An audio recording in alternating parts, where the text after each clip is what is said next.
Hello, everyone, and welcome back to the Tastemakers podcast. This is, of course, the podcast where we talk about everything in the world of TV and film. We let you know what's good, what's bad, and what's worth just, I don't know, skipping or not skipping. I'm your host, Taran Armstrong, and with me, as always, is Grace. How you doing, Grace? I'm doing well. I'm excited. This is a great movie weekend, so I'm excited to chat about the movies and everything else with you, Taran.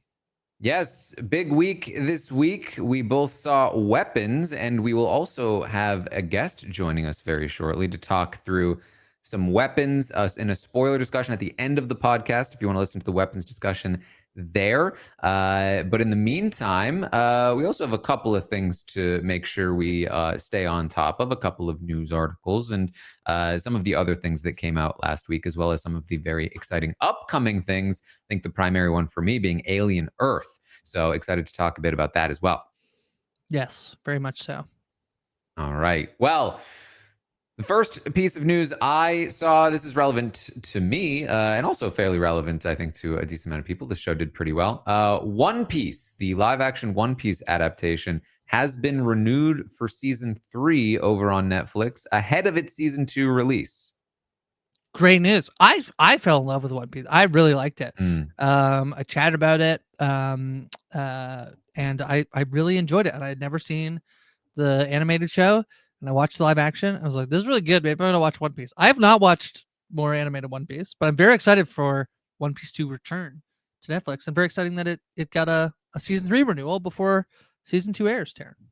Yeah, this is, I know it did well, and it definitely it inspired them to theoretically start this new animated adaptation as well, that I think has yet to drop anything yet. But there was some shakeup in terms of one of the creators. I think it was Matt Owens.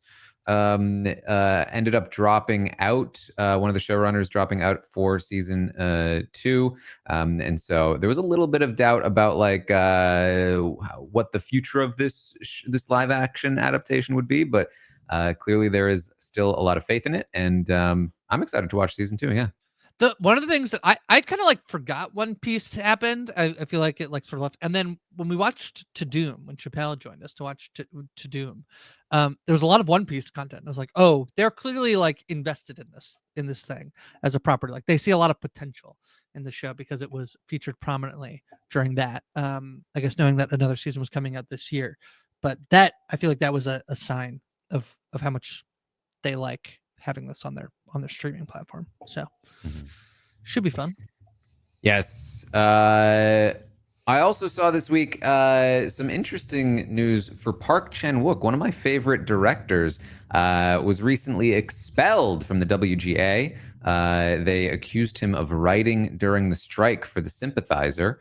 There weren't a lot of initial details, but I did see a little bit more recently that basically he was working in post-production for The Sympathizer, doing some editing, and theoretically, I guess the accusation is that some of that editing constituted, in the WGA's mind, writing services, because they're doing things like cutting material for time, making minor adjustments in dialogue through the edit. And because the WGA sees that as writing, they are expelling Park Chan-wook. He, though, denies writing during the strike.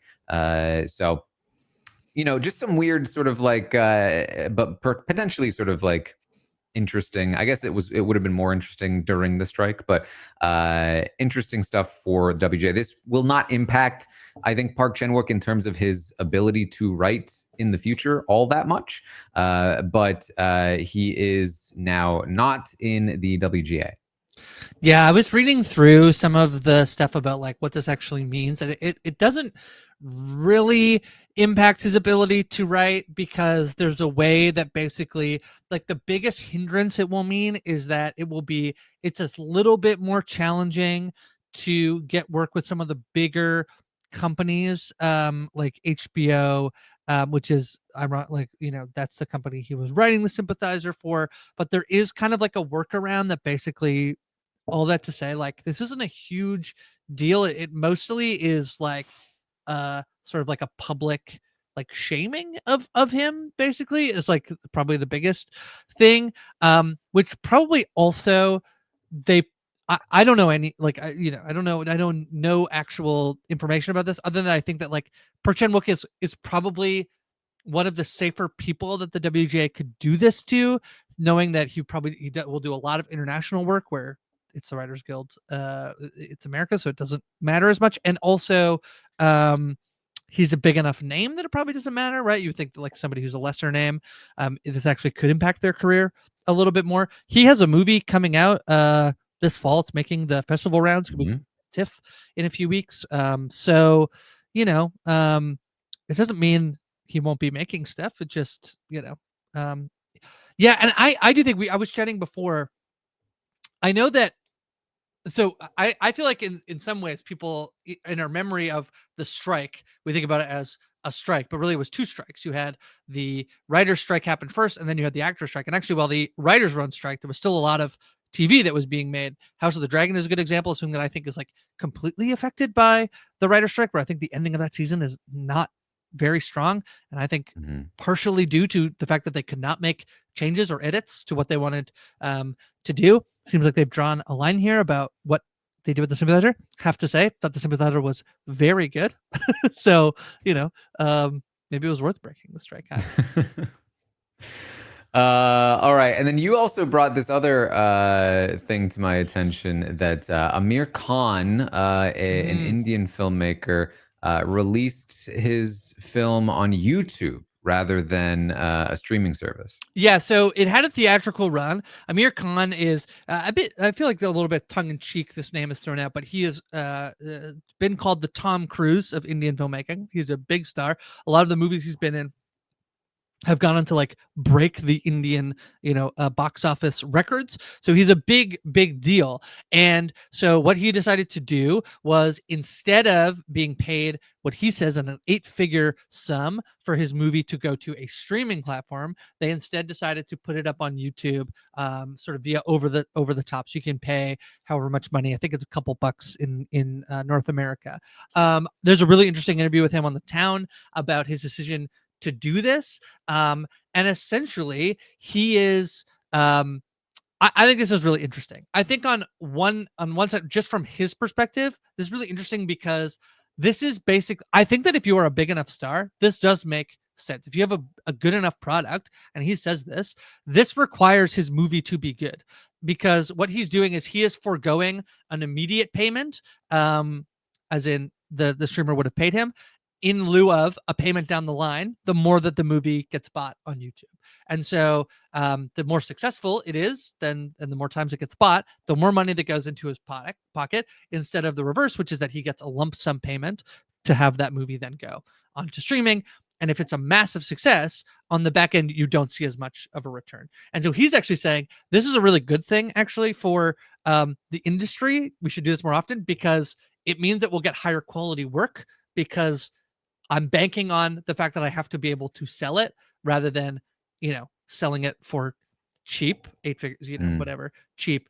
The other reason I find this fascinating is because, like, Netflix, it's been said that what they deem as competition is not Disney Plus or Peacock or whatever other streaming service out there. YouTube is their competition. If you look at the way that people spend their time, younger generations spend a significant amount of their screen time on YouTube, and that is the threat to Netflix being competitive, more so than Amazon Prime or whatever. And so the idea that somebody's going directly to YouTube because he sees where the audience is watching stuff, I think is also really interesting. So yeah. Interesting story. All right. Well, there are some new things from the week. We talked a little bit about King of the Hill's return. I did not watch. Like I said, it wasn't really a show that I was into anyway. But basically, what I've heard of the King of the Hill return is that it is as good as people were hyping it up to be. People really enjoy this aged up sort of version of King of the Hill, and yeah, people are liking it. That's what I heard too. I heard it in terms of because I don't watch this either. King of the Hill is not a thing. I said this last week, not a thing that I had watched growing up, and I haven't gotten to it.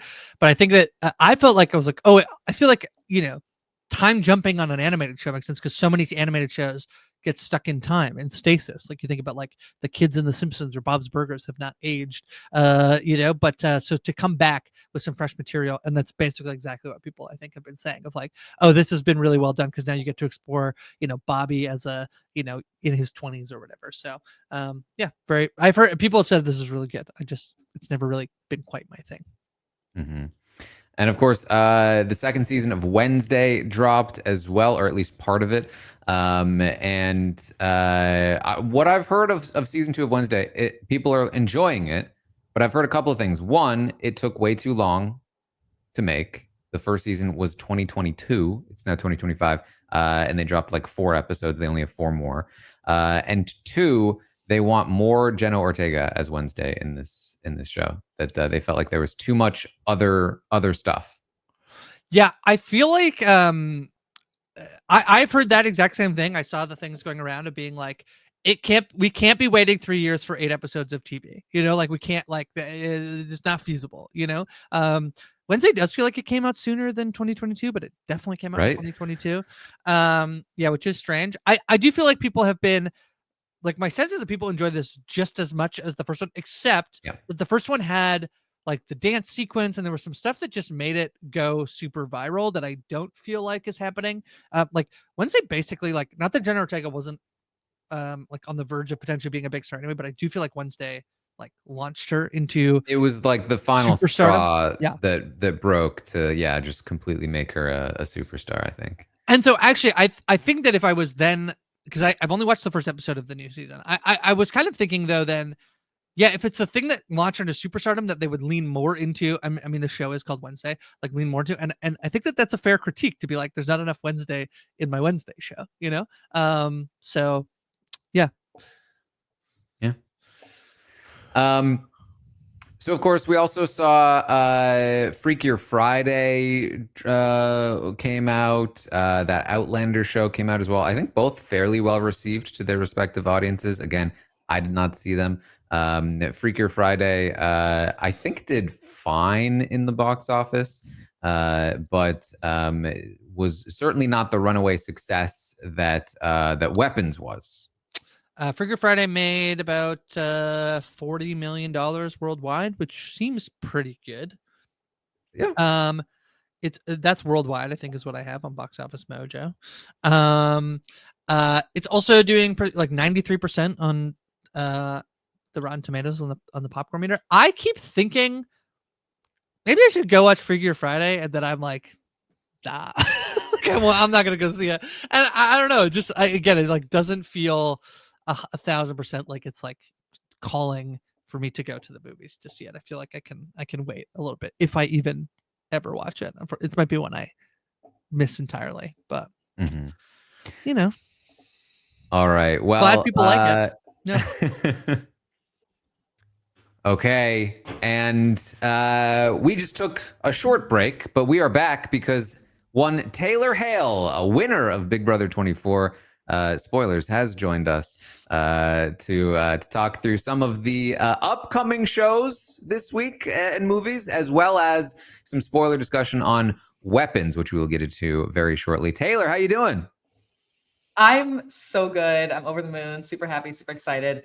I love TV and movies, and I didn't even know that you all did a TV movie podcast. Also, if you're saying spoiler alert, Taylor Hale won Big Brother 24 on a RHAP podcast, why are you even listening to this? Come on, we know what's up. We know what's happening here. But well, we're like the weird scripted corner, Yeah, we're like hanging out in the basement. No, wait, maybe no spoilers. Well, it's top of mind. It's top of mind. It's okay. Yeah. But no, this is my bread and butter. I am a TV first, movie second person, and I am just now venturing into the world of scary and creepy against my will. There's a story behind that I will be getting into, but I have been seeing many a scary flick within the past week and a half against my will, and I have now, been enjoying it. Will I be going to see The Conjuring? Absolutely the fuck not. But I did enjoy Weapons. It is in my top 2 movies of the year. The other one also being a horror movie. So, I mean, I'm here. I'm ready. Let's get into it. Is there anything else that you've watched recently, like new release that you've enjoyed lately? I've been really into movies lately just because look, full disclosure, I was a movie hater for the longest time ever. And then I moved out to LA. A movie hater. And a movie hater. Like, I hated going to the movie theater. If I wanted to see a movie, I would catch it on CBS with 55 million trillion commercials on it. I don't care about the quality, whatever. I moved out to LA about 2 years ago now. And in between content and appearances and all this influencer stuff, yada, yada, my life, it's world's smallest violin. My life is so hard. But in between all these things, I wanted to do more and get out. And the thing that was easy to do by myself was go see a movie. And so it started with American Fiction was something I really, really enjoyed. Loved that movie. And then I started going to the one that was close to me consistently. And every other day I was going to see a new movie. So I'm really, really in deep, a lot deeper than I ever anticipated. And if we're talking about recent things I've been watching, I am in love with Superman.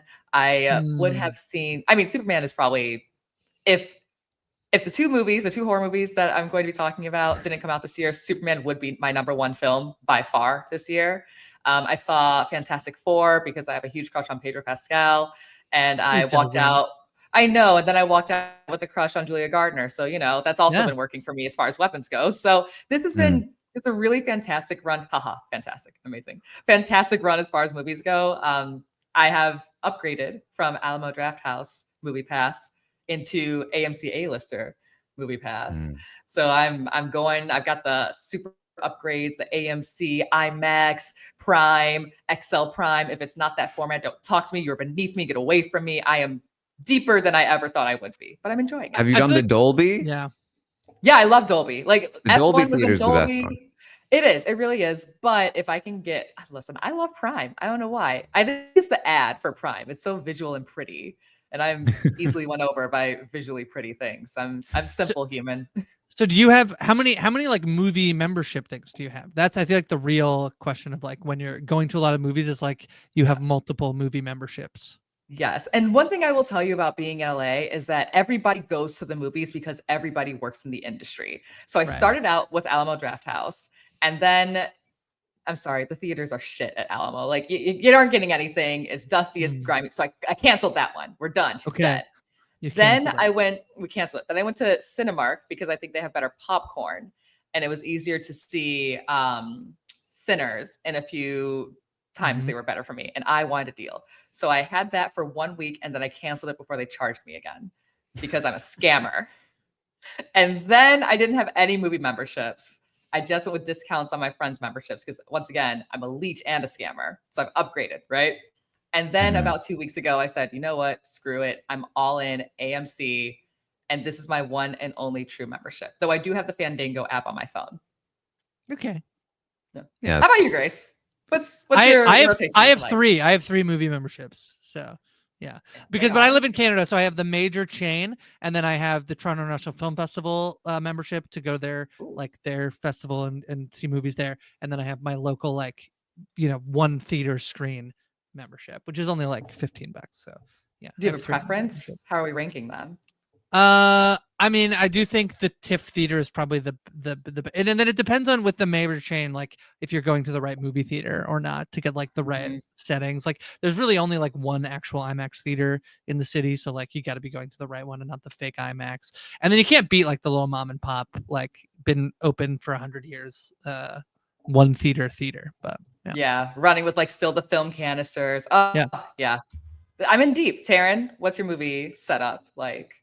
Oh, I'm with the AMC. I mean, I'll go to various ones, but I prefer the Dolby Theater, so I'll go to AMC whenever I can, and I do have A-list. But not all AMC movies. I'm like bougie with my theaters. If you don't have like reclining seats, I'm not in. No, sir. Taran? Bougie? Yeah. What? We're learning new things about each other. I thought I was a prissy bitch over here. Fun. If you have a fold down seat, I'm out. I'm turning around. Incredible. But No deal. yeah, at least like I don't know how it is in San Diego, and I don't know how it is in Canada. I won't try to dox your location, Grace, so don't tell me where you are in Canada.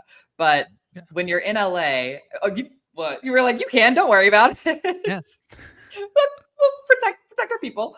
But LA AMC theaters, everybody, like I said, everybody works in the industry somehow. So whenever a movie comes out, it is so hard to get a seat in a theater, especially if you want to see it with somebody. Like they're all blacked out. Everybody's got it booked up. I miss the days of living in Michigan, Detroit, suburbia, where I could just walk up and get a ticket and I have a problem. I got to fight bitches by the hair to get a seat. You got to be using your Big Brother rep to like figure out how to get to like premieres. Like, this is the next step. Well, we're going to figure this out. We're going to get you. I did go to the premiere of Weapons. That was my first in-theater horror experience. See? So incredible. You see that smile? Yeah. That was an experience, I'll tell you that. All right. Well, speaking of horror, we do have a couple of exciting things coming out this week. The first of which, the one I'm really excited about, is Alien Earth, which let me see if I can pull. This is not the right one. Let me see if I can pull up Alien Earth. How do I get this one? Alien Earth by Noah Hawley, the new show in the world of the Alien franchise. Noah Hawley, of course, famously made the Fargo TV series as well as Legion, which was in the Marvel universe, although you wouldn't have known it. In fact, I watched like a whole season of it and didn't realize. None of that. I think it's specifically X-Men too. And I was like, Oh, it's like very it's a backdoor way. Yeah. Yes. So his take on the Alien franchise, I think, is very exciting. I'm already hearing this is kind of like the Andor for Alien, and that is very exciting. Already has some good early interest here on IMDb, at the very least. And this premieres tonight. This is a Tuesday, August 12th. So I'm super pumped about this, Grace. I'm very pumped with it. I have seen a bunch of this, and I actually have an interview with Noah Hawley coming out later this week. I really like this a lot. I mean, when I was thinking about talking to Noah and the fact that he had done Fargo and he's done Legion, and it was very interesting to me that he takes these known sort of properties and then what he says is he tries to do original storytelling within them, and I really do feel like that's what he does with Alien Earth.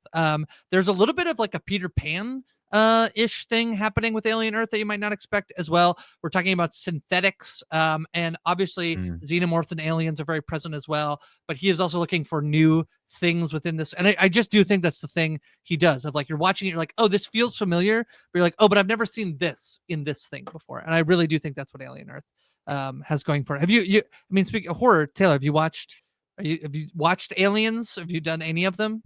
I have not seen a single Alien feature in any way, shape, or form. However, just yesterday, I got an email for a LA screening experience of the original Alien movie. So I think this is perfect timing. I'm gonna go to that. I'll go. Yeah. And like I like it because it came out in 1979. It'll be my I can watch dated scary things and be okay, especially getting through what I got through now. I feel more confident these days. So I'm gonna give that a go. And then perfect timing. I love TV.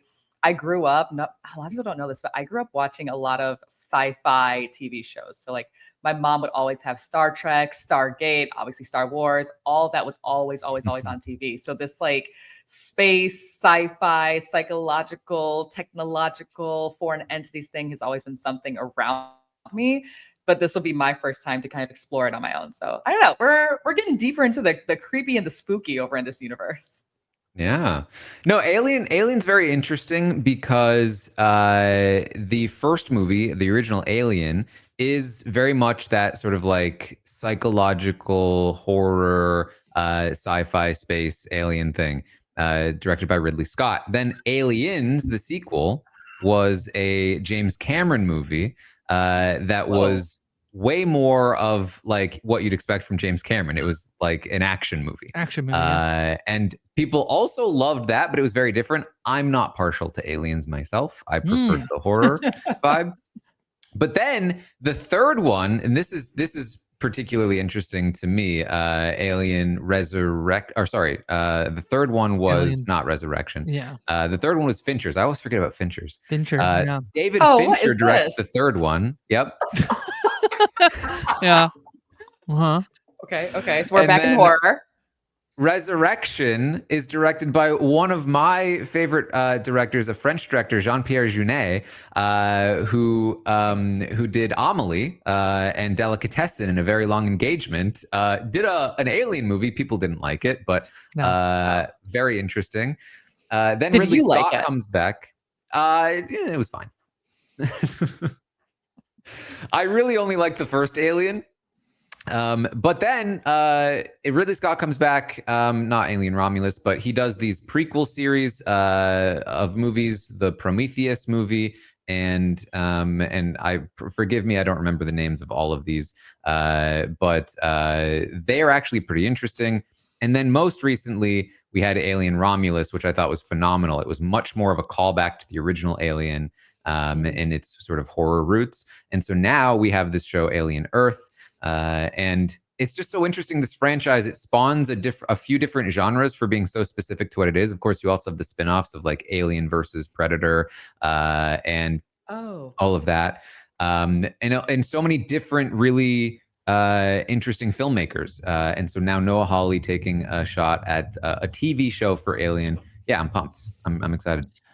I feel like the thing that Noah Hawley does is like I feel like he does wrap things up in very much like, you know, silly, outrageous, like, so, you know, there's a lot of dark humor in his stuff, but the thing I walk away from it is that he really, I think, understands sort of the contradiction of humanity of both that, like, the silliness and the serious. Like, I think Fargo does that so well, and I think that this show does it. So I'm excited to see more. I haven't watched all of it, but and I'm excited for people to check it out. Alien Earth. Yeah. Yes. All right. A couple of other things coming. There is, of course, the movie Nobody 2, the sequel to Nobody, with Bob Odenkirk. Bob Odenkirk. I always, whenever I think about this movie, I think about the fact that he had like a heart attack on the set of Better Call Saul. And I'm just like, please be careful with Bob Odenkirk doing action films. Yeah. I feel like this is, whenever I think of this now, I think about the way that you say a lot of posters look like the Nobody poster. That's the thing that I get stuck in my head of, like, the guy who's been beat up but is still going. I have to say, I don't think I've seen the first one of this, and I kind of didn't think this was anything. And then they were like, "We're doing another one." I was like, "Oh, okay. I guess I should be watching Nobody." And then I talked to people, and they're like, "No, it's pretty good." Did it come out in 2020, like just before 2021? Yeah. So it was, like COVID times, I think. I think of this as the Taken genre, personally. It's getting into it. It's the like, here is a somewhat like middle-aged to like older aged actor who is not typically known as like an action star coming and doing an action movie, and Taken over time gets more and more ridiculous as well as they, go into the franchise. But I think that they have taken their own sort of spin. It's a little goofier, and I think more recently Novocaine is in this. Not that Jack Quaid is older, but a similar sort of vibe of like, how do you end up fighting all these bad guys? Yeah, like average dude in an action movie kind of situation is going on here. And so Nobody is a movie I always figured I'd watch at some point. I just never got around. That's how I feel. It feels like it's an easy watch, and then people do seem to like it, Taylor. So people are going to be checking out Nobody 2 this weekend. I will give it a watch. I guess maybe I'm giving you like the LA influencer side of it. There was a huge influencer event over on at like a water park to promote Nobody 2 that I wasn't able to get to. But I mean, they're really putting the money behind getting this out there. But yeah, no, I do see that trend that you're saying, like average guy is fighting a bunch of bad guys. I didn't see Novocaine, but I did see the other one where what was it? The guy that worked at the CIA agent and he was really good at technology. No, I couldn't tell you, Well, but we it should sounds know. like any of those. But the thing is, like, any of those posters could be swapped in Mhm. to tell you the exact Yeah. same story. So, Yeah. but if this is riddled with some comedy or dark humor, then that's what's really getting me into some of these movies that I would Mhm. never give a go or kind of write off as only this type of person would like this movie, or only that type of person would like this movie. So there's some for I love everybody. Bob Odenkirk. I love it. Yeah. I think he's tremendous. So yeah. And then there's one other movie I wanted to mention, Highest to Lowest, the new Spike Lee movie on Apple is coming out. Is going to be dropping on the 15th on Apple TV. And so I don't know a lot about this, but it's of course Denzel Washington, Jeffrey Wright, directed by Spike Lee. So you know, I think it's going to be worth watching. Yeah, somebody literally yesterday, there was a poster at a movie theater and they're like, why has this not been promoted more? And I didn't realize it was an Apple film. So that Mm. makes sense in the sense that it's probably not going to get like this like full release, but yeah. It gets like a 2-week release in theaters and then it'll be on Apple. Yeah. Yeah. Oh, is that? I saw Apple. Oh, you're right. Only in theaters Yeah. August 15th, will be streaming on Apple on September 5th. Yeah. Yeah. So yeah. Which I don't understand that approach. I get these different studio heads, studios, whatever you want to call them, have different priorities. But if you're putting something in the theater, you got to give it the same budget as these other movies in the theaters. I mean, we're in the summer of Fantastic Four, the summer of Superman, and the summer of The Naked Gun, which I saw and loved, by the way. So, Mm. I mean, all the Spike Lee, Denzel Washington, and confusion Jeffrey does Wright. nothing for Yeah. Jeffrey Wright. Confusion does nothing for an audience except for Rick Fox is in it. Oh my god! Well, See, this is a disservice. Well, the thing about there has been something to say that like in order to have a successful streaming movie, your movie to some degree needs a successful theatrical run, or at least needs the same level of marketing that you would do, because it needs to be deemed kind of important by the like casual viewer. And so yeah, if you just kind of like put it in theaters without doing anything, then you're not getting the thing that you need it to have then later on the streaming distributors. But this is the Apple thing of like, I don't think they really want to put their theaters movies, but their strategy is also to just like hire these brilliant filmmakers like Scorsese, and they had Brad Pitt and George Clooney do a movie earlier this year. This is Spike Lee, so they're clearly just like, oh, Akira Kurosawa. Is this how is he? Is this a like spiritual remake of a Kurosawa movie? I should have done more research. Yeah, it's a reimagining of High and Low. Yeah. Oh, that makes so much sense with the title. Yeah. Yeah. So yeah, anyway, this is the Apple play of like do the prestige, thing and let them do it. So they must I feel like they must I'm get a lot actually of excited pressure. about this. They must get a lot of pressure to then release in theaters, but they actually don't put enough behind it. They don't want to. It's very clear they don't want to. But no, I completely agree with everything you're saying. All right. Anything else that we should mention, Grace, before we talk about some weapons? No, as much as there's some weird shows coming out this week, but I think there's one called Butterfly. Yeah, it has Daniel Kim from Lost. It just looks like another one of these, and I bet you an Amazon show. I feel like the more that you and I poster and image, you'd know exactly what streaming service it's on, and it's on Amazon Prime because it's a spy action thriller.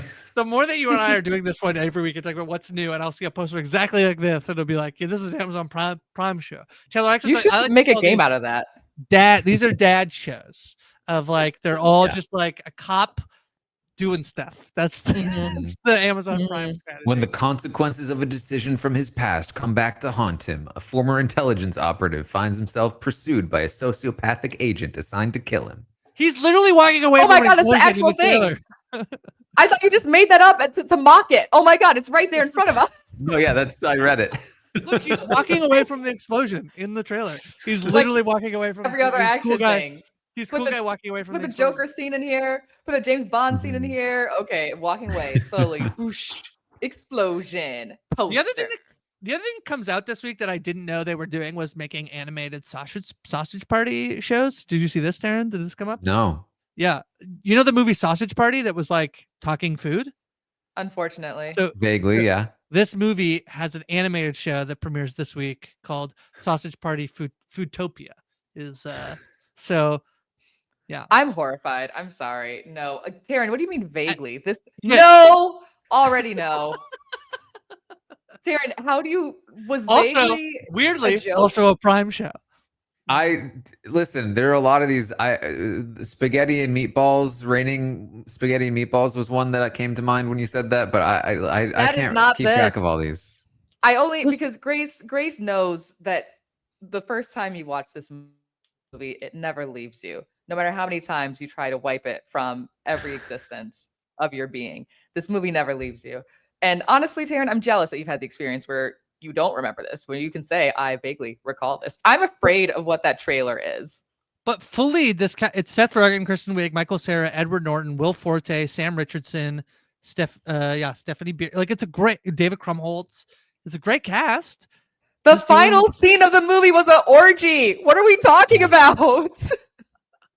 What more can they do? I don't want to know. I did see adult animation, which definitely made me realize that it was not what I thought it was. Following the events of the 2016 film. So, Taylor, we got to pick up right where we left off. No. Sorry, No, I did say here's we the should thing. skip all this and just go to web. But we're here. We're here. I feel like Big Mouth did whatever Sausage Party wanted to do so much Yeah. better. Yeah. And I might hate watch this for my own fun.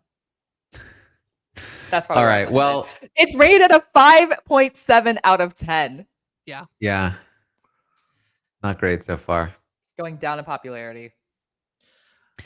Let's talk about weapons. Thank God.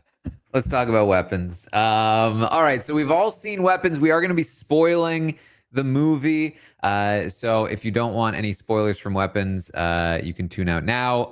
But I would certainly recommend you go see it. Even Taylor, who is not a horror person, did go and see it and really enjoyed it. So I think that many people could. And I say that because while it is a scary movie, and does certainly have some level of gore, but not like too deep. It's also structured really well. It's written really well, and I think anybody can enjoy this as long as you can get past that bit of scariness and violence. So we will now be spoiling weapons. I think I loved it. I know Taylor loved it. Grace I loved it. also loved it. Oh, There we thank go. God. 3 for Okay. 3. I was nervous. I'd have to fight in honor of weapons. I was ready. I had my scissors. I think this is pretty accurate here too. Dark comedy, psychological horror, mystery, I think all kind of fits here. We talked about this already a little bit. It's directed by Zach Cregger of The Whitest Kids You Know. He also is known for Barbarian. He also was the producer on what was it called? The that other movie that I don't remember the name of. Yeah, I'll pull it up. But either way, he also, of course, very famous for his work on Miss March back in the days of What Is Companion? Companion is the one you're thinking Companion is the one I was thinking of. Yeah, he did some work for Companion, I believe. But Barbarian, obviously a breakout hit a few years ago. Was it a few years ago? 2022. Yeah. Okay, good. The same year as Wednesday, apparently. Who knew? I loved Barbarian. I thought it was a really fun movie. He does have really good instincts as a horror director, but he does have that comedy element that he's able to like effortlessly put in there. And he has like a fun take on structure for these films. And so we definitely see that in Weapons, which is told like it's Pulp Fiction, essentially. This is very much like Pulp Fiction, but horror. Yeah. Weapons is. Yeah. Go ahead, Go Grace. No, you No, know you more. go. You know so much you more. go. I want to hear your thoughts first. Yeah.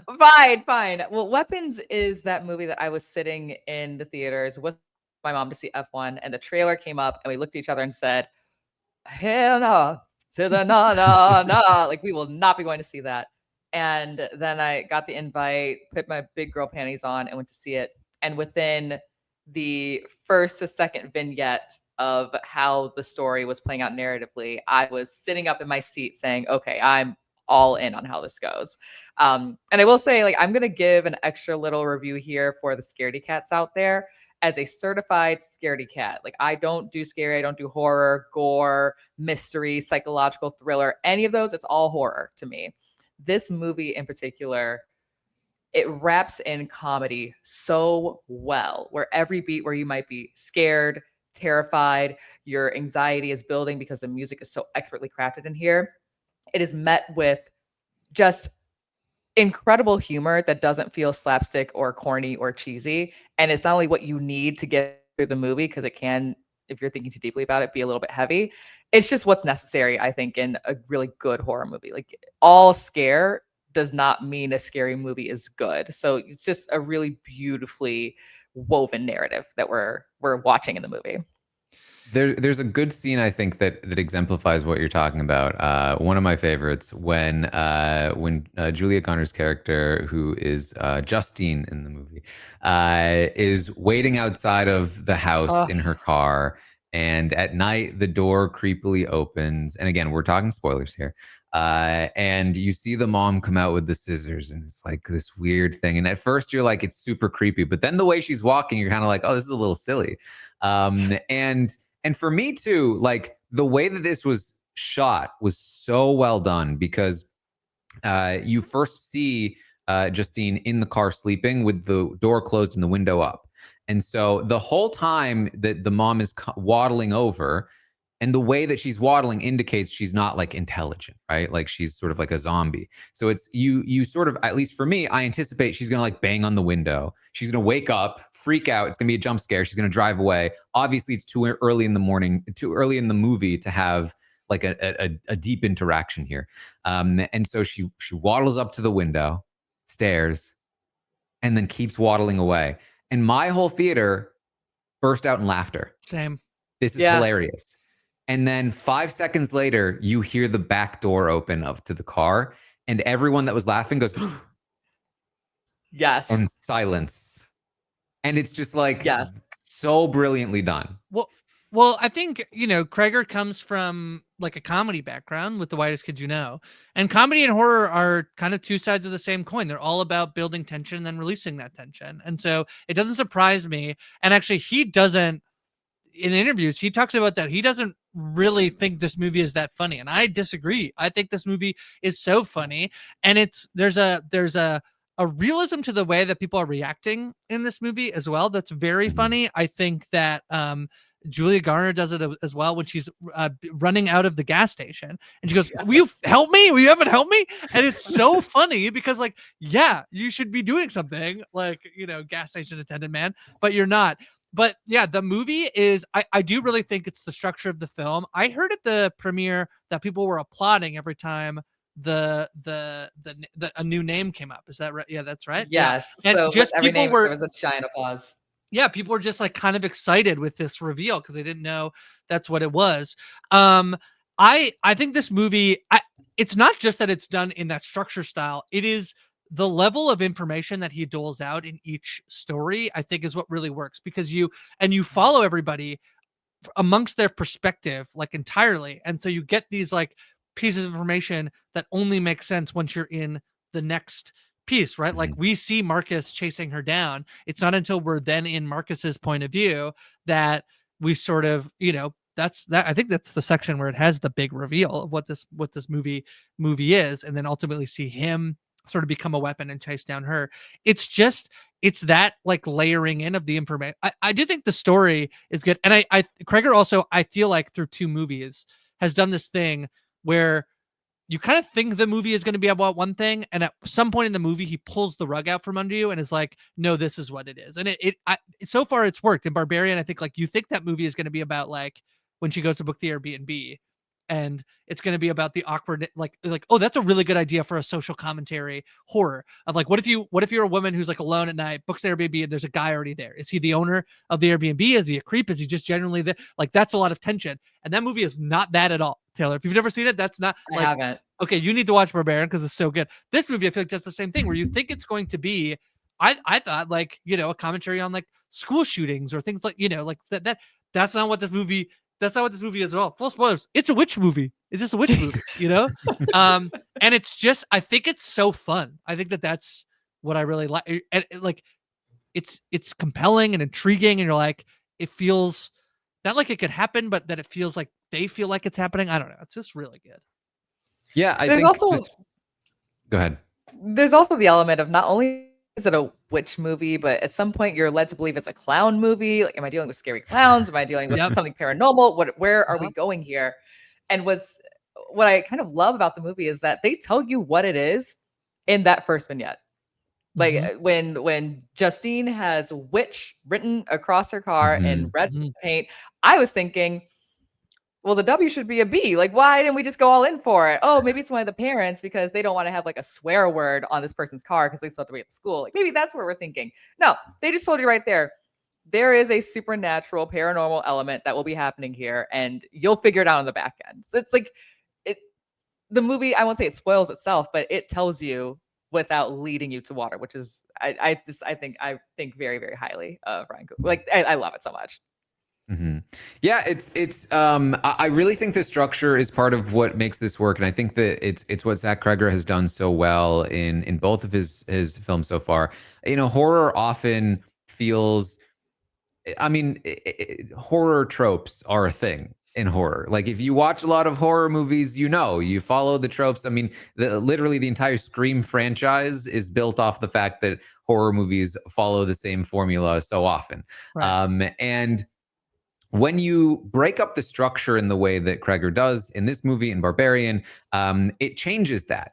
It does make it so that you can have like an interaction earlier in the movie. You can have a moment where, for me, where I was like, when I heard the car door open, I thought, wait a minute, she can totally die here, because at the start of this thing, I saw her name pop up, like we're going to see other people's perspectives. And that means anything can happen here. And so we get the information is doled out to us in a different way.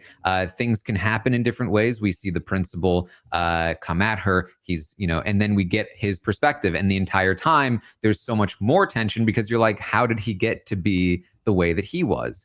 And we're just watching this slow train wreck, and then waiting to get back to that moment. And so it's just very fun. And I really appreciate the way that he goes about it. But speaking to the other point, I think that the characters are so well written here. So well. Every one of them feels distinct, and Justine is not just the town scapegoat who is otherwise a sweetheart teacher who shouldn't be have any. She's also a drunk who is like sleeping with a married guy, and the protagonist dad, Josh Brolin, is the jerk who's harassing her, who is the father of the bully in school. Then we have like the cop, who's just, I thought, a very funny character. Yes. And the drug addict, who is an even funnier character. And they all feel so distinct. They all feel like they have their own worlds going on. And I think that adds so much depth to the world that they're building and to each of the segments, that it really does feel like all of this is happening at once, and it adds to that sense of the story. And we do, like, it's not like this is a unique way of filmmaking, but for horror, it is kind of. It's not usually done this way. And so to add in that horror element, the comedy element to these new pieces for the genre, or at least fresh pieces for the genre, I thought worked super, super well. And you can see why they paid Zach Cregger $10 million for the script. Yeah. What was some of the stuff that you liked in the movie too? I mean, I do. You highlighted all of my favorite extra things about each of the characters, except for Marcus and his husband being apparently Disney adults who are then eating 8 hot dogs for shirts. I'm so sad. So I've seen the movie twice now. And watching them that second time, realizing they had the matching shirts, I was like, oh no. And I think one of my favorite tweets about this entire movie was someone saying, I just want to know who was going to eat 4 hot dogs and who was going to eat 3.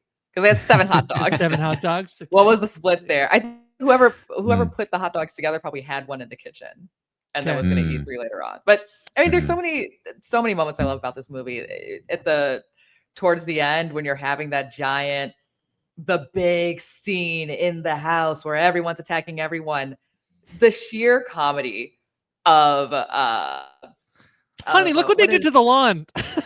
No, Oh my that was God. hilarious. Where's your shoes? Where's your shoes? Hilarious. But even before that, when we're just now activating the drug addict who is now turned into a bewitched person, how he keeps coming back, rah, Oh, and then he gets so thrown, fun. douche, rah, Mhm. douche, rah. Like that was, I'm cracking up in the moment that is supposed to be the scariest moment of the entire thing. Absolutely cracking up. Like it's just gold. That was probably one of my top 5 parts. The very end, the moment where the spell is broken and Gladys realizes, oh, they're coming for me. And she starts running like a maniac. The tracking camera on the little girl in pink hunting down that old lady like a linebacker or wide receiver. I don't know football terms. That was amazing. It's so hard. The comedy of Justine running through the gas station, like you just said, like, help me. Why didn't you help me? Just there's so many good points in this movie. And I think surprisingly, a point that I really liked that I actually kind of laughed out loud about or caught me by surprise was the moment when Marcus, when he's under the spell and he's chasing after Justine in her car. They've left the gas station, running down. When he gets sideswiped by the car out of nowhere. Not something I saw coming, even though it was in the trailer, but it just didn't, 2 and 2 didn't make sense to me. Seeing that come out of nowhere got a genuine reaction out of me. I gasped and I was like, oh, not even gasping, just like, oh, like they got him. Oh shit, it happened. So like there are so many moments where, like you were saying, Taran, you expect things to happen. And maybe those things do happen, but they take you in a different direction. As a scaredy cat, every time there was a jump scare, I knew it was coming. So I could protect myself and my precious sleep, cover my eyes, hold my head down, and know that the scare was coming. I would hear the audience react, and then I would come back into it and I could enjoy the movie, which is not generally something that happens in films like this. So I think it's less about moments in the whole movie that I like, but just how enjoyable the entire thing is altogether. Yeah, speaking of What about you guys? the chase, the chase at the end, I really like after I finished watching the movie, I was thinking about the chase, and I was thinking so much about how it felt like a Whitest Kids You Know sketch. 100%. Like it felt like The Grapist or something. With the kids chasing the witch and running through the house, and it really made me think about like, you know, again, it's like unique to Zach Cregger or a comedian or a sketch comedy person by any means, but I really think that his sketch comedy background is being used in such an interesting way because he's used to thinking about, okay, what do you normally see? A chase through houses. What's a funny take on that? What's the perspective of the people whose house just got trashed via this chase and have no idea why? And it's like, oh my God, honey, they messed up the kitchen too. There's a guy in our house. Like, while we're having like this serious, you know, climax of the movie, and being able to throw that in there without it feeling over the top or extra or goofy in any way was really good. I think that he really understands how to incorporate comedy into horror in a way that doesn't make it a horror comedy, because you know, like horror comedy often brings to mind very over the top, goofy stuff. But this is, I think, a horror movie first that is also just very funny, and I think that's really cool. So the other piece of this movie that there's been a lot. I don't know if you folks have seen the chatter online about it. This movie is about nothing, and I hate this take so much. I think this is the stupidest take, that this movie is about nothing. Because first of all, nothing is about nothing. Everything is about something. But also, I feel like this is like there's just like a fundamental misreading. And there's two things that I think are contributing to this idea that specifically people think this movie is about nothing. The first one is I think that we have had like there was a surge of elevated horror basically following Get Out, of like horror is the genre that's going to tell us something about our society. And there's been some really good versions of that movie. And I think that Cregger himself has even said like he boxed up a little bit with that idea. And he said that when he wrote this movie, he didn't know, he just had the idea of like the opening voiceover of the little girl. He had the idea that these kids were missing, and then he tried to write it and figure it out. And he's like, after my first draft, it was like kind of bad, and I went back but like I did figure it out. I figured out what the answer to that was, and I thought it worked. And I think that's interesting. I think that to me feels more comedy than anything, in the way that like I'm just gonna keep working this until he knows the punch, or like almost the opposite. Like he doesn't know the punch, or no, he knows the punchline, which is the setup. Yes, he needs to figure out how to make it work. And yeah, and so he does. And I think the idea that like that, even the idea that might mean it's a bad, like lots of things get like written and you might not know where they're good. Like not every writer I think has to like know the ending of like how point A, B, and C all fit together. Like he's probably has a bunch of movies in his like desk that he like has not done because they're not maybe as satisfying than this one worked. He like figured it out. But the other thing I think is there's like, I think a letterboxed thing happening, and not quite that, but like in the age of like Reddit and things, of like feeling like you have to know what a movie says as soon as it's over and going and write something. And if people don't know, they're like, well, that movie is about nothing. And really this movie is about like a million different things. I think that like, is it about one thing? I think the most like prescient thing is probably, to me, the thing that I'm like, is like the way that Justine is. I think it's such an interesting idea at the beginning of the movie, and I think there is a world where another movie gets made where it's only about, without any of the supernatural elements, like what happens when a group of kids go missing. Because I thought it was like the fact that they're starting to blame Justine, I think is really interesting, and scapegoating her and whatever. But this movie is saying a bunch of different things. Like Josh Brolin's character is going through a whole different thing than Justine's character is going through, and this movie I think says a lot. And so the idea that it says nothing, I think, is such a silly take, because I get it is a witch movie, but there's like a million things I can pinpoint within like the witch movie. Like, is she die? Like, what is she? Is she old? Is she like a million years old and she's not living? Is she normal age and she has cancer? Like, I think there's so much in this movie. Yeah, I agree fully. I think it is a little frustrating when, with the knowledge that I have, the one film class that I took in high school that I will never let go of, where the idea is that everything in a movie means something. I've definitely fallen victim to believing that and looking for the meaning in that. But now we're in this age, not only where we all have democratized the ability to comment on what we're seeing and engaging with, but the people creating the media have so many more platforms to go to speak to. And it's not just the legacy media, it's the bloggers, the influencers, the reviewers that are also getting interviews, which is awesome. So you have more in-depth and fleshed out and unique perspectives that the director and writer are able to share. So, I mean, I was watching an interview the director did with a very small creator, and he was just saying, like, in some aspects, this is about a little autobiographical, talking about growing up in a household where there was alcoholism and what happens when the child has to be in a space where you are forced to be parentified. You're forced to grow up faster than, and that's what we see in the movie, right?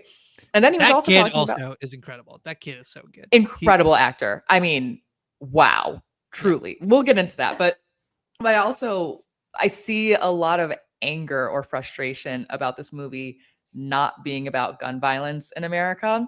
I will say the movie didn't do itself any help in that conversation when they had the giant AR, AK-47, AR-15, whatever, in the sky with the numbers on it. Like, that doesn't help the case of, no, it's not about school shootings. So that was a little frustrating to just have to say, no, like the kids were weaponized at this point. That use a bazooka, use a grenade, use a knife at that point to symbolize that. But I do really like that the director went ahead and said, this is what I wrote the movie about. These are the experiences that I myself put into it, but I'm open to any other interpretations people can have, because I'm saying this now, that's what art is.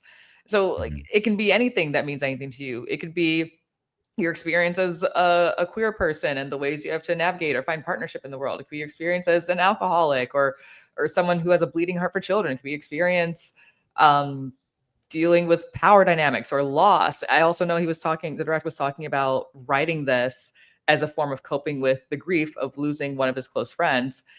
And each character in the movie represents an emotion, experience, feeling he was having. So like, it can be something that's very unique and personal to the person creating it. And it can also be a whole lot of other things too, like you were saying, Grace. And I wish that we were more, as a community, that, you know, I'm part of now, open to receiving and interpreting things in the way that we want to, because it isn't fun when everyone's arguing that this is about nothing. Like, the beauty is that it can be about so many more things. And frankly, it is. Yeah, I mean, I think that it comes from a very like real and raw place, right? Like when we talk about the characters being well written, each one of them experiencing something that feels so real is in itself commentary on that. Like it is in itself sort of a thing that is representing that. And I think that because we cycle through so many characters and so many situations, it's not just about one particular thing, but in talking about the child's perspective, I mean, I had not watched that interview, but when I saw Alex's segment of the movie, I could tell, like I knew in my brain because it instantly hit me when he walks out of school and his dad's not there. I was like, yep, he captured that. Like I know that when he was at his house and there was like some strange woman showing up. It's like, yep, like fully just was able to capture what it feels like to be a child completely out of control of your own environment, not even having a safe space at home anymore, having like adults who are telling you what to do, whether you feel like that's right or wrong, and not being able to do much about it.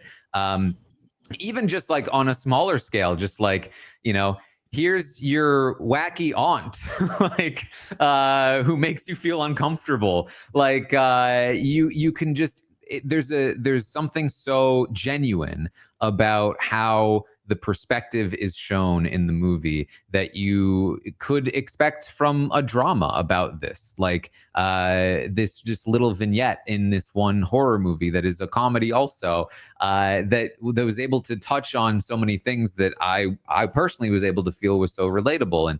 And I absolutely was able to sort of feel that, and to tie that into this movie, I thought was really well done. And the actor, Cary Christopher, for Alex was definitely just very, very good.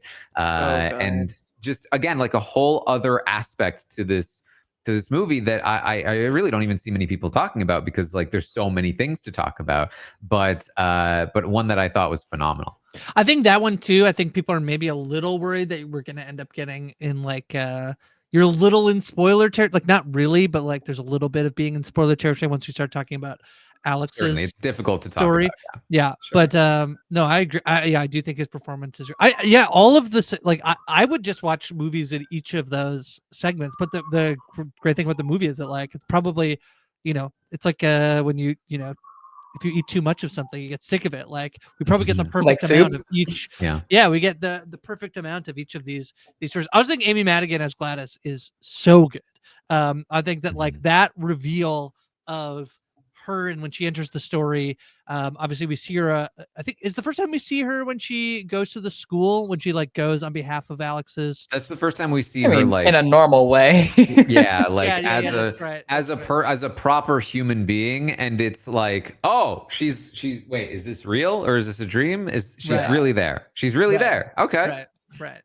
Yeah, she's just it's such a creepy performance, but it's like there is a little bit of like it's not disgust, like you can't look away, and also it's just incredibly compelling, that performance. Yeah, it's really good. Compelling is exactly the word. I want to go a little bit more into Alex's story here, because it's something I haven't been able to shake, because the movie is so incredible. Please discuss this with me. I get so upset and disturbed by the narration at the end of the movie about what happens with the rest of the children, and specifically Alex's parents, because the children, maybe I'm getting too technical here, the children and Alex's parents have been brainwashed, let's say, for about the same amount of time. If Alex's parents were brainwashed for, let's say the children have been missing for about a month and a day and a half, 2 days at the end of this movie. Yes. The parents have been brainwashed.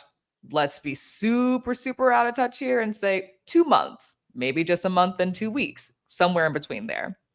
Children and their energy source, they are smaller beings. They should be drained and wiped out faster than adults would be, for longer. I So think maybe it was Alex's the parents, opposite. I think maybe the children had more life force. They had more future life to give, so to speak. More like sort Future of life to give. I have yeah, two- like if yeah. you think about like the guy that like takes his son's blood, you know what I mean? Like he's full of, he has more vigor. So Maybe. there's the supernatural. There's like we could try to get like scientific, which is to one point. Please. So I think there's potentially three. I have like three explanations. This is the first time I've thought about this, but I have three potential explanations. The I'm first listening. one is, I think, Taran, what your point is that like if you're a child and you have the rest of your life, she is that's the essence that she's stealing, and so Mhm. she is able to steal. But then I guess so then she Well, hasn't taken as yeah, much there's from them. like taking future life, but then also there's the idea of just like like a child is more like robust. Like a Energetic. child has Yeah. like, still so much like Right. growth Okay. and stuff happening. Yeah. Okay. Then the Mhm. second one is that by the time she is stealing, when she is like siphoning life out of the parents, they're the Mhm. only life force. But then when you have 32, you're providing 1/30th of your. So the kids are not as affected because they're one of a collection of people that the witches take. There's that.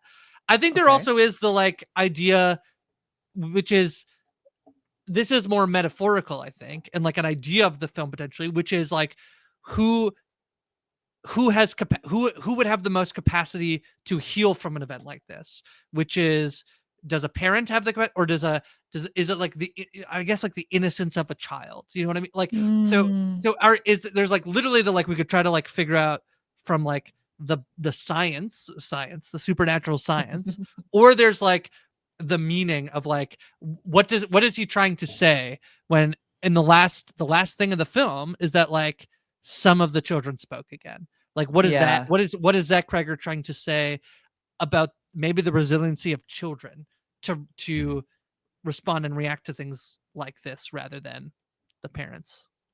And I've wondered if is the message the resiliency of children, or the innocence of children, and their ability to not know, process what trauma they've experienced, and then maybe that manifests later in their life.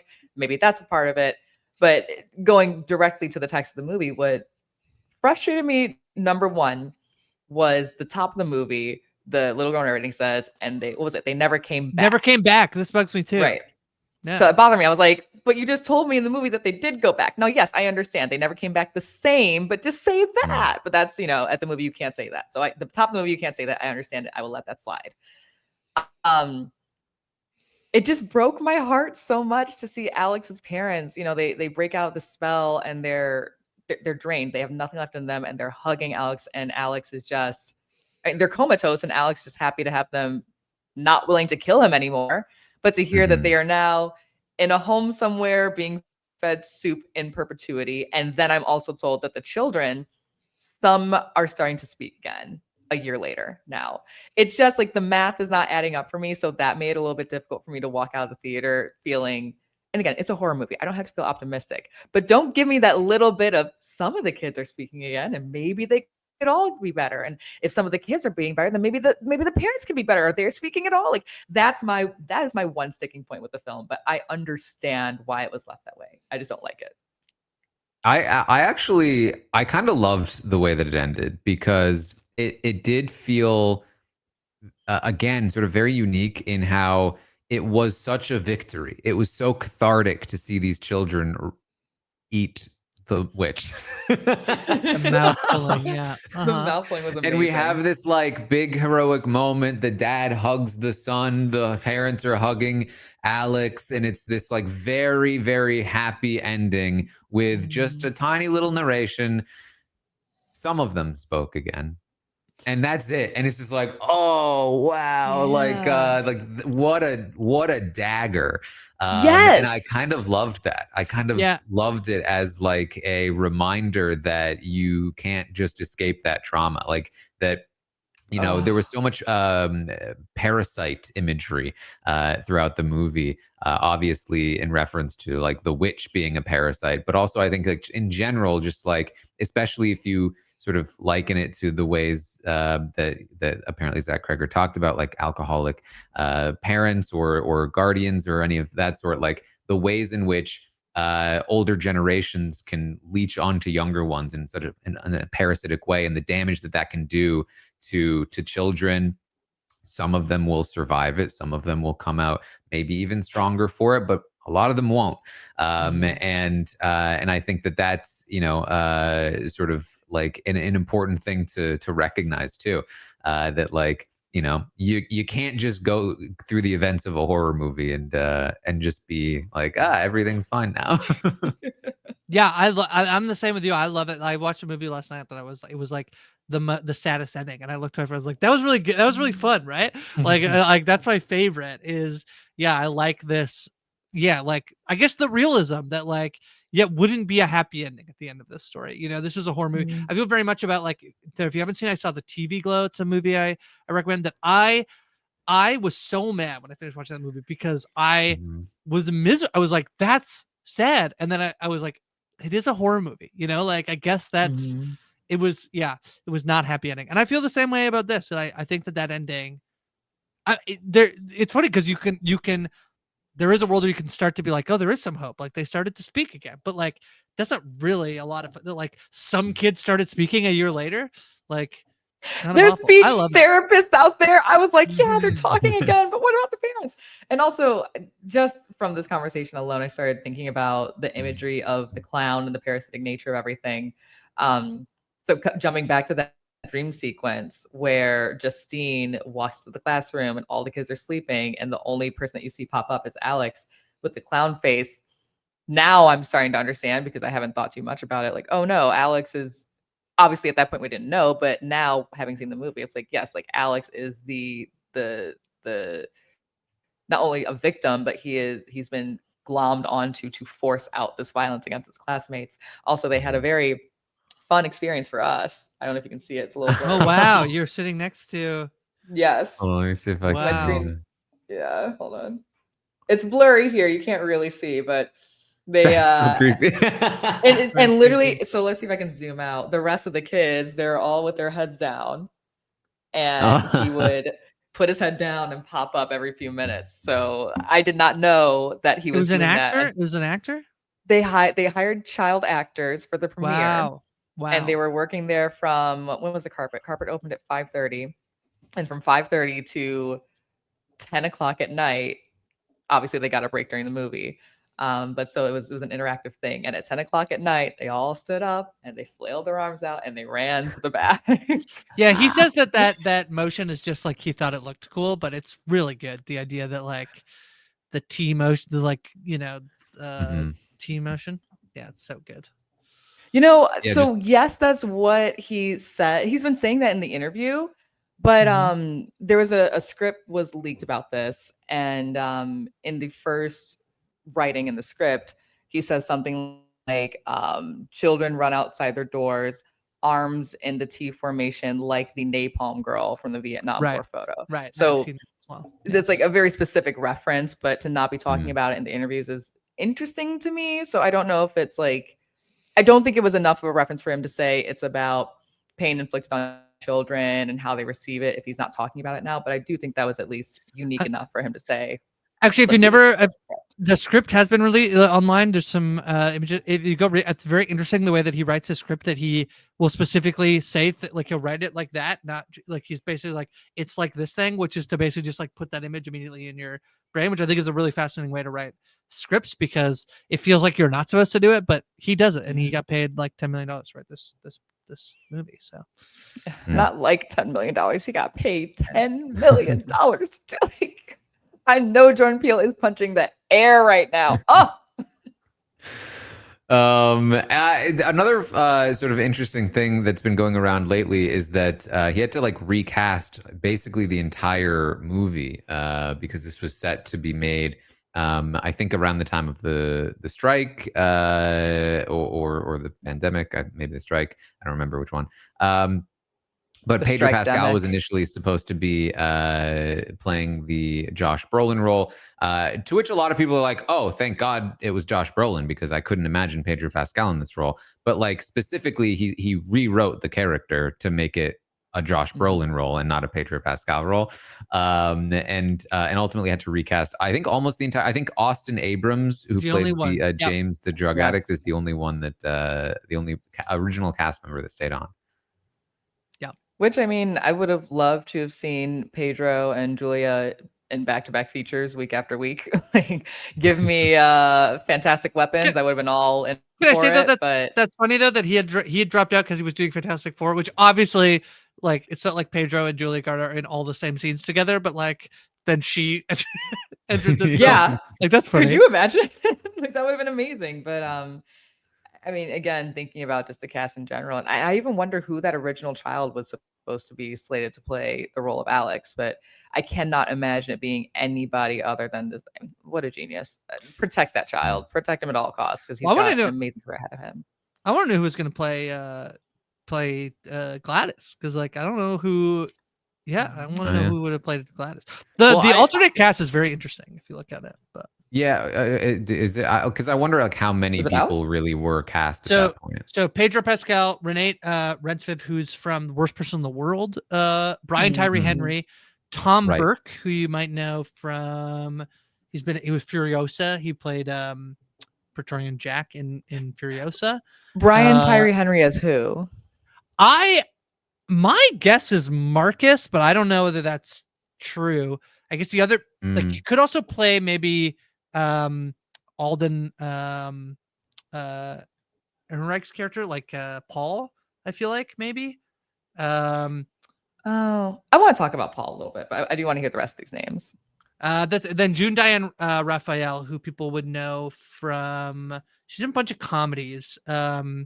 She does a How Did This Get Made, the podcast. She's married to Paul Scheer. Yeah, nice. That's the list of people. Well, I do want to talk a little bit about the character of Paul. Just his slow reveal of you realizing that this is not a good person. Like this is he comes in as a concerned friend when we first meet him, and someone who is practicing sobriety, and then you quickly learn he is someone who is unfaithful to his wife, who is actually trying to conceive, like talking about tracking days. He's someone who is a corrupt cop who will be physically violent towards perpetrators, who will turn off his camera. He is just a bad person when it comes to communicating with his wife, like ignoring, saying yada yada, hanging up the phone, throwing, saying, oh God, like he's almost insufferable. But he comes across as a good person depending on the perspective that you receive him through. And I remember talking to someone leaving the premiere. Yeah, I'm still processing it. It's my first horror movie, so I have a dead brain basically. And the person I was talking to, she goes, I really like how even though we spent a lot of time with this character, you get reminded that he's not a good person. And so his death is, I won't say justified, but like you're okay with his death. And that kind of stuck with me. I was like, oh yeah, he did deserve to die. Because I definitely had that moment of, oh no, not Paul. He didn't do anything. He didn't have to die. He just walked inside. No, he was not a good person. He deserved to die. He was a philanderer, a cheater, a corrupt cop, all the bad things you could possibly be in this. And just because you were good to a few people, it doesn't mean that you are a good person. So I just appreciated being reminded not to be so forgiving to a character who is likable, but not good. Is he the only character that we don't see get like turned basically? Like, I don't think we saw the James get turned either in the house. But we do see him get like dragged out of the car, right? Yeah. I feel like he's the only character. He like, right? He like goes, knocks on the door opens. He just enters. He walks inside. Well, but isn't that just like like I think a lot of this movie is about the way like basically every character is complicated to say the least in terms of like Archer is, Justine is, I think a little bit. Marcus probably it isn't, other than that like maybe I mean even I think like the way that he's sort of like ineffective gets redeemed, because then we do see that he like does listen to Justine, so maybe that one he's probably like maybe the most like I mean I think that he also appears reasonable at first, but then when you realize that like literally nobody's done a proper welfare check on this child. Okay, and yeah, they fair. let the father show up comatose, and they were just like, oh, that's Insane. fine. And it was like nobody else should talk to him. Was like, in Okay. hindsight, maybe not the Okay. best. We're the weekly checkups. Okay, What's happening Okay, here? so fair. But then I think it's interesting that like I feel like Paul sort of gets the most like we don't see him get like there's no moment of empathy of like, oh no, he got like it's happening to him too. Like he walks to the house and then he's I think that was the moment of empathy though. Like the door opens and you see him walking in, the whole theater goes, no, like don't do it. And then there he is attacking Justine. And he doesn't even get a moment of comedy in the fight. He is the scary aggressor in that scene. So yeah, it was I feel like more so less like I don't know, this is my opinion of like less so like oh no, poor Paul is gonna get turned into, but like, oh, it's gonna be really bad if he gets turned into a weapon. You know, like it's gonna be really bad for everyone else. So maybe he shouldn't do that. Yeah. This movie reminded me a little bit of 28 Years Later, the way that that film also played, I think, with masculinity, with the father character in that movie. This was such a clear, I thought, like, again, not necessarily commentary, but like just representation of different kinds of masculinity in the film, with Paul, the cop's character, initially seeming like kind of the good guy, like he's like, hey, you shouldn't be drinking, which maybe some people would find that annoying, but she is an alcoholic, and then even when he like tackles James, he's like, are you okay? Like that was a tough fall, buddy. Like, I want to make sure you're okay. And it's like, oh, maybe he's kind of like a good cop, even though he's a bit of a cheater. And then whacks the dude. And it's like, a bad, quote unquote, bad cop isn't just gonna walk out and be like, I'm a bad cop. Like sometimes they're multifaceted. And similarly, you see Archer, Josh Brolin's character, the dad, he's the guy that writes witch on the car. He's the guy screaming at Justine. He's also the guy who is like apologizing in his dream because he could never say I love you to his child, and his child is a bully. But we're also seeing the more heroic sides of him, like the aspects of that come out, that is like the dogged desire to find his son that does eventually outpace what the police are willing to put in, because apparently they never thought to triangulate where the kids were running to, and all of that. And so, I just really enjoyed sort of like the, I think, nuanced take on these characters and their relationship with their masculinity.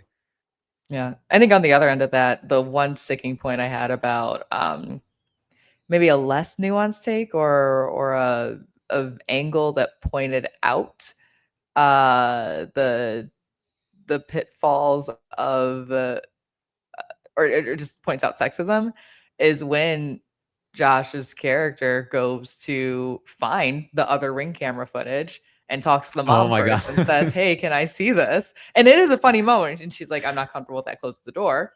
He waits outside for the dad to come home, goes up to the dad, Justin Long, amazing reveal.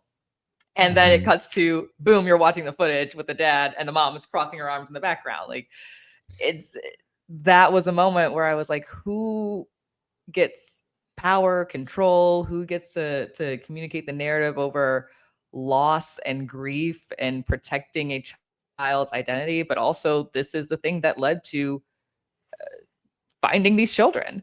So I don't know. There was obviously as a woman, I was like, that bothers me. Like you never listen to the woman, da da da da da. But it was a fun narrative way to be a little comedic in a moment. It's like I can let a little sexism slide for it.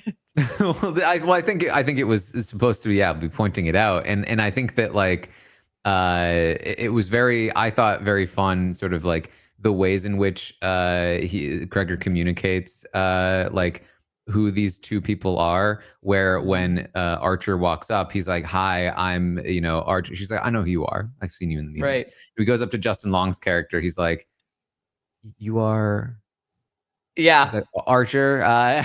So like you can already, and then he's like, man, this is tough to watch, huh? Right. Like he's never watched it before, and it's just like you can tell so much about these two people in such a short amount of time. I thought it was a really fun scene. Yeah, it's really good. Yeah. All right. Well, anything else to talk about with weapons? I just want to. Well, one thing I was going to say: if you liked Justin Long in this movie, you should definitely go watch Barbarian. That's the I've thing I'll say. heard.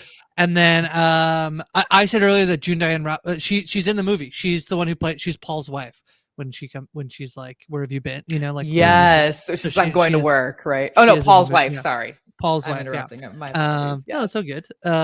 Yeah. So yeah, I really like Toby Huss, who plays Paul's father-in-law, who's like the morning that Paul comes in after she knows that he's cheated, and the look as he's walking down the hall is extremely good. He was very good. He was very good in that. He was It was a small fantastic. role, but he was very funny in it. You calling me old? Why would you call me old? A lot of poking in this movie. A lot of being poked. Forks and needles. It's weird. Didn't like I also it. really loved so fun. how often they would like not quite lampshade it, but like just call out how ridiculous. Like when Josh Brolin wakes up from his dream and he's like, "What the?" Yeah, that's really good. Yeah. Yes, thank you. I felt the same way. And that delivery was so good. Like the second watch, I was like, wow, I would never read those 3 words on a script and deliver it that way. It was okay. So, can we, so fun. Earlier, we talked about the fact that there's an AR-15 over the house, but in my can we talk about it a little bit, because I do feel like there is some parts of this movie that I'm like, I feel like I am still trying to like figure out. To me, my reading of that is like he's still in like full dream sequence, and like yes, I think that like both dream sequences with his and Justine's are obviously like, and even actually James, the addict, he gets like, he sees Gladys, right? Like he has a moment of seeing Gladys, so she's like infiltrated something about like they've never seen her, but obviously something has been infiltrated. But in that moment, like when he sees the AR-15, like I do feel like, I don't know, it's like do you think that is it Gladys infiltrating? Like, is he like the fact that they have become weapons, or is it just that like he still doesn't know what's going on? So his brain is trying to interpret what's happened. And is that the worst nightmare of like your kid? Like, why does he see an AR-15? I guess is it just cool? Is it literally just look like in Zach Cregger's mind? I don't know. I'm not gonna be the one that says the AR-15 looks cool. I'm not the one that's gonna say that, but I agree. I know you do, but I still am trying to deconstruct that scene, because he runs into the woods, and when he comes out through the woods, he's running back into his own home. Yes. And so that is what threw me off already. It's like, okay, I've got the AR-15, I've got the specific time, you're running basically into a maze of yourself, and I'm preparing for a jump scare, which we all knew was coming. So I really can't identify, other than that one line that he has where he says, you know, running like a heat-seeking missile, like a weapon. And then the next scene, we see a weapon. But I just feel like the image of an AR-17, 15, X5, 52, all these numbers and letters, it's too specific. And that's what, again, I go back to what I said earlier, it throws off the case that this movie might be making. Like, we didn't need that specific weapon there because it represents something so timely in America. But yeah, I and then again, with Gladys popping up in these dream sequences, or even in an altered state of reality, that didn't make sense to me either, specifically because there are multiple times where Gladys asks Marcus and I think one other person, have you called CPS? Have you called the police yet? You haven't done this yet, have you? You haven't done this. So things are happening that she's not aware of, that she's hoping hasn't already happened. So why is she popping up in dream sequences as if she already knows that someone's on her trail, as if she already knows these things are happening? So those are kind of like, if we want to say plot holes, those are my plot holes. My logic for that is that she's a witch, and like your supernatural powers like extend out, and you're controlling the people. She's like literally controlling people. Well, most closely connected to her are, you know, like experiencing. Yeah. But no, I agree. I also, for what it's worth, thought it looked a little goofy, like the CG of the gun over the house. And I was waiting for a moment where I was like, I'm sure that'll work in somehow. I didn't really feel like it did personally. Not at all. Some Reddit theories that like he's a military vet. Apparently there's a lot of like Call of Duty posters in Marcus's what's his son's name? Matthew. I can't remember what his son's name is. So yeah, you know, yeah. But, Okay. Cregger says that he believes very much in like the David Lynch like dream like art thing of like just That put did stuff feel very. Oh, you know what? I remember. It was. I believe it was all. It was a bit of a reference to another horror film that I can't remember the name of right now. But I think it was actually Okay. it was fairly referential. I still don't love it though. I think that it like I said, the way he's able to incorporate comedy, and he has actually a lot of references in this movie as a well. ton. I think they all fit in very naturally. That one just didn't quite work, I think, for me, in the way that a Square giant peg gun round over a hole. house. Here's what he says. I'm a huge fan of the David Lynch process of transcendental meditation, incorporating what you get from your subconscious in your art and leaving it alone. The fact that I don't understand what the gun means is what makes it so important to me, is what he says. So Boo! Tomato, tomato, tomato, tomato. You had me so long, and this one just. here's the thing: when I make a creating more movie and questions for all of us. when I make a movie and then it's like I forgot to edit the one, and it's like it was like, why'd you do that? You're like, oh, I don't know. It's kind of for no reason. Please don't ask me about it. You know? I mean, I will say, Wait, he for as had much as it. I love Lynch, sometimes he didn't Yeah. work for me, and that's one of the times. That's one of the things that doesn't work for me with Lynch. Is like sometimes it's just like some random stuff, and I'm just like, I mean, yeah, that's what happens in dreams, dude. But I think didn't um, Cregger have final cut say on the movie also, or am I making that up? I believe he did, except that there was some notion of something where like if they did test screenings, like I think there was basically a clause that Okay. like it has to be basically close to being like it has to be really good for Mm. you to basically get final cut. Was like the agreement I think that they had. So. Okay, because this does make me feel like somebody in post was like, "Throw it in," and he said, "Yeah, whatever." I stopped watching after a few views, whatever.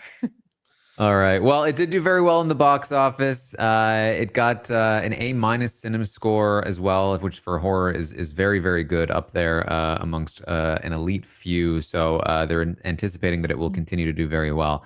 But we all loved it. I definitely recommend you go see it, even if you've listened to this entire discussion. I think you'll still have an Yes. enjoyable time. But otherwise, I think that's about what we have for you for the Tastemakers this week. You can, of course, check out my book about Big Brother, Behind the Mirror, over at taranarmstrong.com. And find all the other podcasts and things we're doing over on RHAP. Taylor, what are you up to these days?